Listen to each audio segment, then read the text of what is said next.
Okay. Okay, so we're all sort of mixed up. That's very good. So you, as I understand, you sort of started looking into the application process, is that right?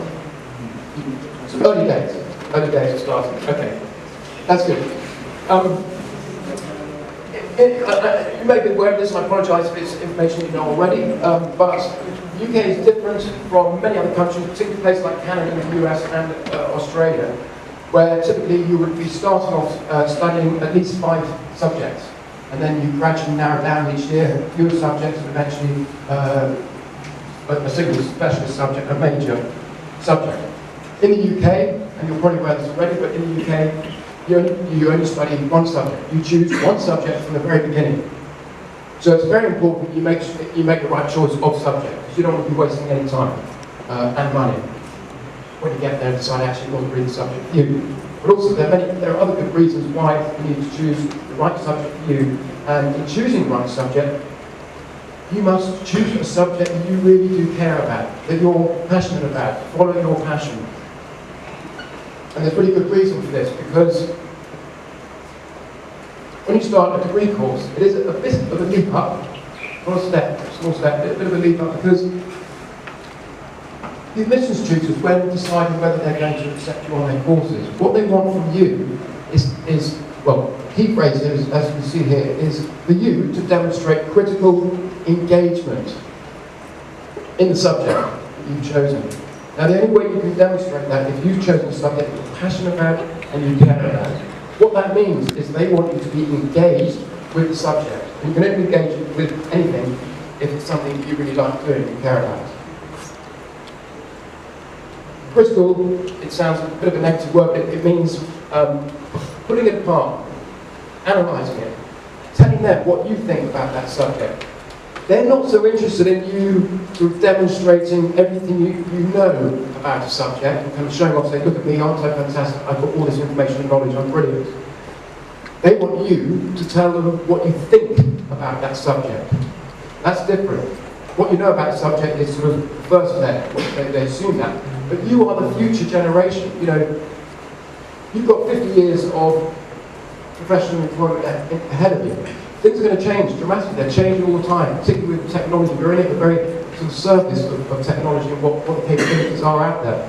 So you're going to be, in 15, 20, 30 years' time, doing jobs and being leaders in those jobs, a lot of you, that don't exist yet. So they want to hear from you. What do you think? What are you going to be doing with this qualification? Where are you going to take it? And that's what they want to hear from. You taking the subject and unpicking it and telling them what you think about the subject. So it's really important that you choose a subject and you follow your passion. If you don't, you're decreasing your chance of getting into the right course and the right university for you. And if you do slip through the net, you probably won't get as good a grade, or you'll struggle and you'll probably drop out within the first year and waste time and money. In the UK last year, there was a 17% dropout rate from international students. There's a number of reasons for that. Many students have chosen the wrong subject, but also wrong universities, haven't really thought it through. So, you know, researching the course, researching the subject, researching the universities is paramount, is crucial. And I'll talk a little bit about that in a minute. Before I do, just as another point just to make is that, I don't know if you're aware, but since 2016, prior to 2016, the government put a cap on numbers of international students coming into the country to study. That cap from 2016 was lifted, so therefore it opens up more opportunity. Universities want you to come and study. Having said that, it doesn't make it any easier. If you want to get into good universities for you, it's still highly, highly competitive. But it's good news because the doors are open and there's no limits. Universities take any number of international students that they want. That's a big bonus, okay? So, if we could just sort of skip through that for a minute. I talked about choosing the course, but also choosing the university for the right reason is another really, you must choose the university for the right reason. In the same way the subject, it comes from you. You shouldn't choose subjects that you think you want to study, or somebody else thinks you want to study. Choose a subject you want to study. Same with the universities. You must don't be tempted to sort of just go to the university you've heard of, or friends of yours have gone to, brothers, sisters. You've got to do the research and choose the university that's right for you. and there are many to choose from and many different universities. You've got to get that bit right. You've got to do research. If you don't, you're just wasting time and money and not getting the best you can out of the university and out of this particular qualification. It'll set you up for life. And you must do research so that you're informed. An informed choice is the right choice. And that's research.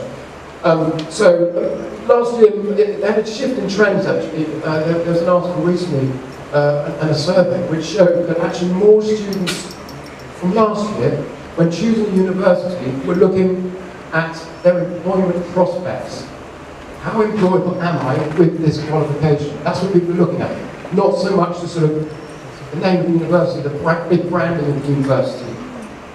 That used to be the case. You could go on to go and say, hey, look at me, I went to this university, you know, obviously you're going to give me a job.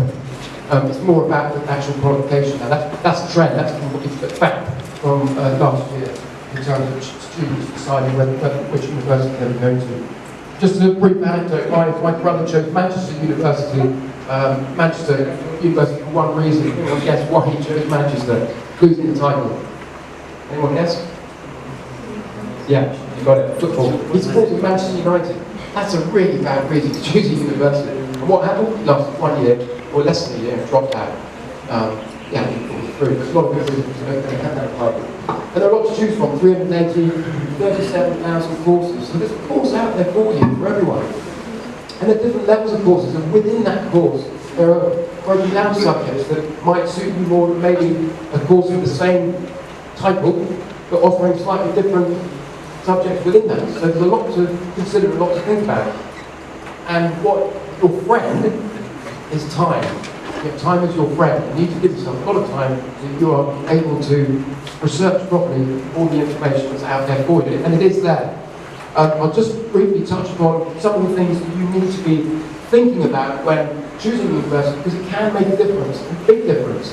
And this is why a lot of people who haven't thought about some of these things are dropping out.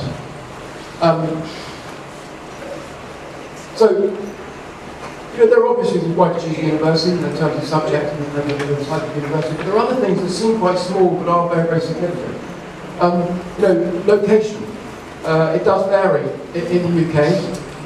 If you chose a London university, cost of living, accommodation is going to be twice the expense of many other parts of the country. So that's something to bear in mind. Your budget, your funds won't go nearly as far as they would if you were outside of London. And that increases as months go by, and that turns into a year, and that turns into a second, third year. That gap widens. London's a great city, and it's got everything there for you, so there are obviously huge advantages as well. Work opportunities, part-time work opportunities. You can study work up to at least 20 hours a week as an international student. So there are opportunities there to work part-time and supplement your finances. But also, if you do choose a London university, you need to bear in mind that your experience will be different from the experience you'd have if you chose a sort of campus-type university, such as here. Your life on campus would very much be a large part of your life. University campus life, and that's great. Some people like that, some people don't. Others, if you chose London, a big city, you go into a building, the lectures. Finish your lecture a few times a week, and then you leave, and then you're absorbed back into London life along with the other 10 million people who live in London. And some people get like that because they like independence and anonymity, and others don't. They find it a bit lonely, they want to be part of university life. So think about these things when making your choices to avoid any kind of disappointment when you get there. Other percentage of international students does vary from university to university. All universities want international students, but it does vary. Some, 60–70% of universities are international, and others, vice versa, 60% are UK. Look at what you want and what works best for you. I've known students who haven't considered this, got there thinking, oh, there are going to be lots of other international students that they can be amongst, and there weren't any, very few. They were disappointed. Again, research. Student satisfaction is a really good indicator for you, because these are students who are like you 3 years ago, who've gone through the experience that you're about to go through. and they're rating the university and the course. They're giving a percentage mark, and that's a really good indicator for you when choosing university, in terms of how they're rating the university. So have a look at that. Student-staff ratio varies quite considerably. Some universities, lectures will be one lecturer, huge lecture halls, 300, 400 people attending. Others like Oxford and Cambridge are known for more personalised one-to-one